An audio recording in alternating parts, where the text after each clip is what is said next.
Salut les amis, bienvenue sur Bérengère Cycling Concept, bienvenue dans cette nouvelle vidéo, l'épisode 4 de cette série intitulée La puissance de l'hiver, la série dans laquelle je vous ai promis de vous transformer en machine de guerre.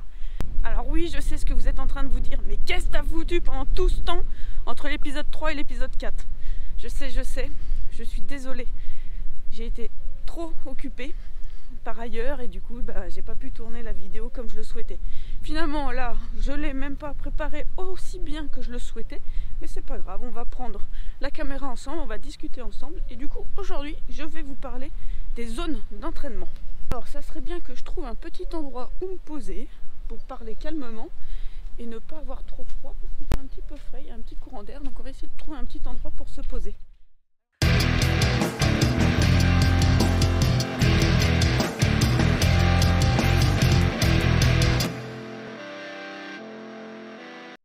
Pourquoi parler de ce sujet-là? Et en fait, c'est parce que quand on va s'entraîner, justement, en théorie, on ne va pas s'entraîner par hasard.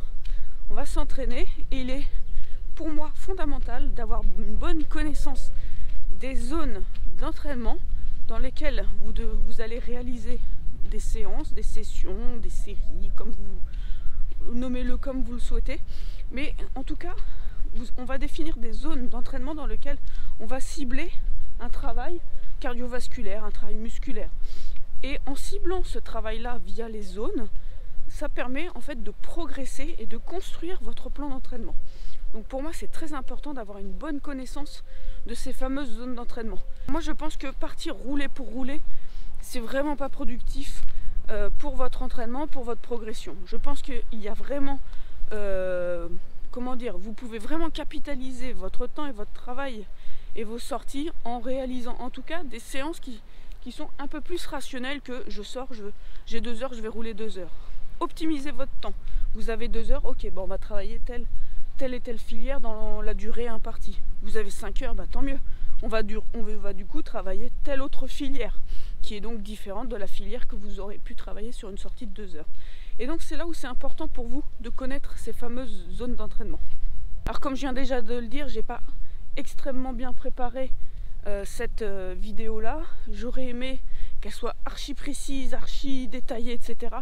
Finalement je vais plutôt vous présenter la philosophie et puis il sera bien temps peut-être plus tard de redétailler beaucoup plus en détail, de façon beaucoup plus précise, avec cette fois-ci des publications scientifiques par exemple en référence pour que vous puissiez encore mieux comprendre ces fameuses zones. Alors dans les zones d'entraînement, on peut se référer à plusieurs échelles différentes. On va pouvoir mesurer l'intensité de l'effort par plusieurs paramètres et on va pouvoir donc baser nos zones d'entraînement en fonction de ces échelles et de ce choix de référence. Selon moi, la référence la plus simple à mettre en œuvre, c'est vos sensations.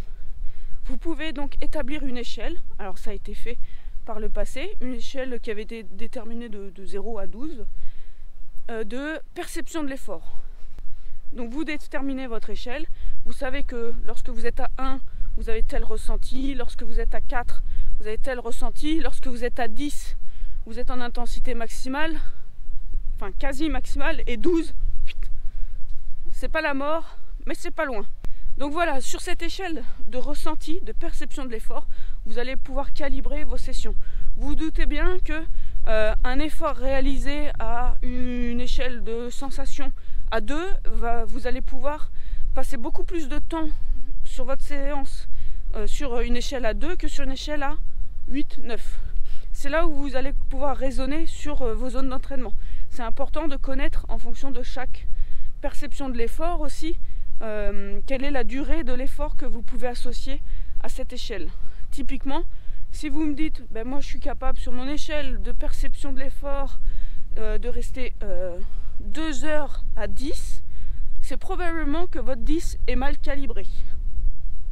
Et c'est peut-être parce qu'il a été calibré dans votre idée sur des sensations passées, or vous avez progressé et donc il sera temps également de reprogrammer votre échelle d'intensité. Donc voilà, je trouve qu'il est très important de corréler votre perception de l'effort par rapport à ce qui se passe réellement sur le terrain. Excepté toute composante de type vent comme il y a là, de type groupe qui vont vous permettre d'aller plus vite et tout. Par exemple, la vitesse moyenne que vous réalisez dans une bosse peut vous donner une indication de l'intensité de l'effort. Vous allez monter une bosse à 15 km/h de moyenne. Pour vous, ça va peut-être correspondre à une intensité de l'effort de 8. La semaine suivante, vous allez réaliser l'exercice de la même bosse, mais cette fois-ci à une moyenne de 9. Donc cette fois-ci, peut-être que là, l'intensité de l'effort, finalement, vous serez sur une échelle un peu inférieure. La deuxième échelle qu'il existe pour établir des zones d'entraînement, c'est la fréquence cardiaque. La fréquence cardiaque, donc vous avez une fréquence cardiaque au repos, vous avez une fréquence cardiaque maximale que vous avez testée sur le terrain, peut-être sur un sprint d'arrivée de course, peut-être sur un effort très soutenu lorsque vous étiez avec des copains qui vous ont permis d'aller vraiment chercher votre maximum. Et donc sur cette échelle-là, c'est donc pour le coup des études très poussées de Frédéric Grapp qui a établi une échelle ESEI, échelle subjective d'intensité de l'effort, et il va décomposer en 7 zones, en 7 zones en pourcentage de la fréquence cardiaque maximale. Il décompose et il dit par exemple I1, donc c'est la première, c'est la zone dite de régénération, la zone vraiment très facile. I2, ça va être intensité, endurance légère, etc., etc. Et il va monter petit à petit pour aller vers les échelles qui correspondent au seuil. L'échelle aussi intensité maximale. Et par exemple aussi la dernière échelle, ça correspond vraiment à I7, c'est la petite zone neuromusculaire. Donc sur cette échelle-là, c'est quelque chose qui est assez intéressant pour vous parce que c'est très courant qu'on ait tous un capteur de fréquence cardiaque. C'est assez facile d'aller déterminer sa fréquence cardiaque maximale, il suffit de se mettre à bloc sur un effort. Donc voilà, sur cette échelle-là, c'est assez facile de la reconstituer. Et vous pouvez donc reconstituer cette échelle I1, tant de pourcents. Donc je vais vous mettre une image ici à l'écran, vous allez pouvoir reconstituer vos propres zones. Enregistrez ces zones et vous allez ensuite vous dire, bah voilà, telle séance, j'ai réalisé 2 fois 15 minutes à I3. I3, donc vous avez vos valeurs à vous qui correspondent à votre pourcentage de fréquence cardiaque maximale. Et vous allez donc réaliser votre session parce que l'objectif de votre entraînement ce jour-là sera de travailler dans la zone I3. Vous voulez travailler à PMA, on en entend tout le temps parler, PMA ou à VO2 max, etc. Donc dans ces cas-là, vous allez travailler dans l'échelle I5. Donc voilà, si vous réalisez un exercice, vous pensez être, faire un travail de PMA, mais que finalement vous n'êtes que à I3 lorsque vous réalisez vos exercices, finalement vous n'êtes pas dans la zone de travail dite de PMA. Enfin, la troisième échelle qu'il existe, c'est une échelle donc, basée sur un pourcentage de la puissance. Donc la puissance, c'est beaucoup plus luxueux que la fréquence cardiaque parce que les appareils sont déjà beaucoup plus coûteux à acquérir. Et là en fait, sur l'échelle de la puissance, Frédéric Grapp a rapporté aussi son échelle en puissance, hein. Il n'y a pas que l'échelle en fréquence cardiaque, mais il a aussi rapporté son échelle en puissance. C'était intéressant, sauf que dernièrement, avec les outils de type Zwift, en fait, on commence à de plus en plus à voir la philosophie de la puissance, à être de plus en plus habitué à connaître ces valeurs, à parler de ces valeurs-là, et au lieu de se baser au pourcentage de PMA, comme Frédéric Grapp le propose, on parle de plus en plus de puissance rapportée au pourcentage de la FTP. Donc la PMA, c'est grosso modo votre capacité maximale sur des efforts qui durent 4-8 minutes. C'est une définition très simpliste, hein. Mais c'est pour vous aider à comprendre. Et la FTP, finalement, c'est la puissance maximale que vous êtes capable de tenir sur un effort de 1 heure. Donc vous voyez que la puissance, la FTP, est fatalement plus basse que la PMA. Grosso modo, il existe une relation entre la PMA et la FTP à 1,25 comme ratio, grosso modo, parce que ça dépend des personnes. Et puis globalement, il faut de toute façon faire un test de PMA et un test de FTP pour avoir 2 valeurs précises. Bref, c'était une aparté. En tout cas, grâce à l'arrivée des outils de type Zwift, on se base de plus en plus sur des échelles en puissance référencées par rapport au pourcentage de la FTP. du coup là on n'est plus sur les travaux de Frédéric Grapp, mais des travaux notamment de Kogan. Et donc lui, Kogan, a également 7 zones d'entraînement qu'il n'appelle pas I1, I2, I3 jusqu'à I7 comme Frédéric Grapp, mais Z1, Z2, Z3 jusqu'à Z7. Et là, du coup, si vous êtes des Zwifters fous comme moi, en fait, maintenant je parle même, je fais un exercice en zone verte, parce que la zone verte sur Zwift, elle est donc basée sur les travaux de Kogan à 30% de la FTP. Du coup là je vous place pendant un petit instant une image où vous voyez cette fameuse échelle. Pour la déterminer, déjà il faut avoir un capteur de puissance, donc soit un home trainer qui vous détermine une puissance. Cette puissance ne sera valable aussi d'ailleurs que sur home trainer et moins reproductible sur route, ou il faut avoir un capteur de puissance sur votre vélo, et dans ces cas-là la valeur que vous mesurez, il vaut mieux la mesurer donc sur route pour pouvoir réaliser des exercices sur route. Ainsi, bien connaître les différentes échelles d'intensité de l'effort, les différentes définitions, les différentes façons d'établir ces différentes échelles vous permettra de cibler et de construire votre plan d'entraînement.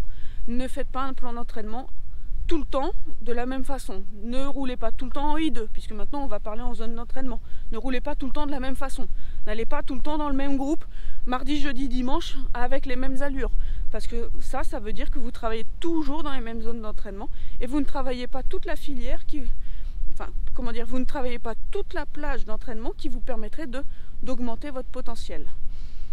Il y a une question qui est assez intéressante à se poser, c'est de savoir finalement, est-ce qu'un capteur de puissance c'est indispensable? Ma réponse clairement c'est non. Un capteur de puissance c'est bien, c'est précis, mais c'est complexe. Ça demande du temps pour maîtriser ces valeurs-là, et mieux vaut un entraînement bien calibré sur des zones d'intensité sur la fréquence cardiaque qu'un entraînement mal réalisé basé sur la puissance. Pour moi, c'est clair et net. J'ai la chance d'avoir un capteur de puissance depuis quelques années, c'est vrai, c'est finalement un luxe, peut-être un peu moins maintenant parce que c'est de plus en plus répandu, mais c'est quelque chose qui a nécessité beaucoup d'analyse, beaucoup de références, et c'est quelque chose qui n'est pas forcément si évident que ça à maîtriser. Je ne dis pas que c'est facile non plus de travailler uniquement sur un capteur à la fréquence cardiaque, parce que la fréquence cardiaque est également soumise à beaucoup de variations physiologiques. Admettons que vous soyez stressé, que vous soyez fatigué, que vous ayez mangé peu de temps votre entraînement. Pour X raisons, votre fréquence cardiaque a une variabilité qui est assez importante. Donc il faut aussi avoir conscience de ça. Dans les échelles d'entraînement, on a toujours des variations qui sont dues à autre chose qu'à notre propre effort.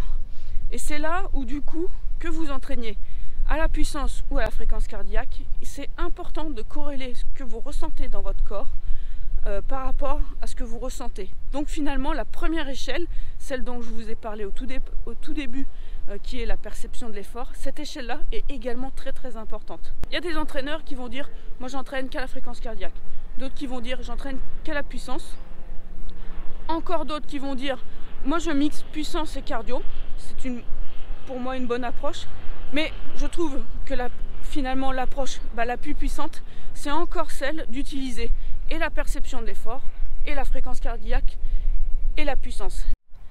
Et c'est là où le vélo devient quelque chose d'un peu plus intellectuel, parce que ça nécessite un peu d'analyse une fois que vous rentrez de votre sortie pour analyser votre séance, sur quelle durée vous avez travaillé, à combien de puissance, etc., etc. Voilà, j'en ai fini avec cette vidéo. Mon but n'est pas qu'elle soit trop longue et trop rébarbative. Ce que je voulais surtout, et j'espère que j'ai rempli l'objectif, c'est de vous dire que vous ne devez pas aller rouler juste pour rouler, et que vous devez commencer à apprendre à reconnaître quelles sont les zones d'entraînement que vous ciblez à chacune de vos sorties. Établissez vos zones d'entraînement, établissez vos repères, et ça va vous permettre ainsi de construire votre plan d'entraînement personnel, ou en tout cas d'avoir une approche beaucoup plus rationnelle de la façon dont vous entraînez. Voilà, j'espère que l'objectif est atteint. En tout cas, si cette vidéo vous a plu, si vous voulez en savoir plus sur les zones d'entraînement, n'hésitez pas à me mettre des commentaires, soit j'y répondrai en commentaire ou bien en vidéo si ça mérite d'être détaillé plus et si cela vous intéresse. N'hésitez pas à me mettre un petit pouce en bas de cette vidéo, à la liker, à la commenter, à la partager. Ça me soutient et ça me permet de garder la motivation et le cap lorsque mon emploi du temps trop chargé ne me permet pas d'aller assez vite dans la diffusion des vidéos que je souhaite faire. Rendez-vous dans l'épisode 5. Salut les amis!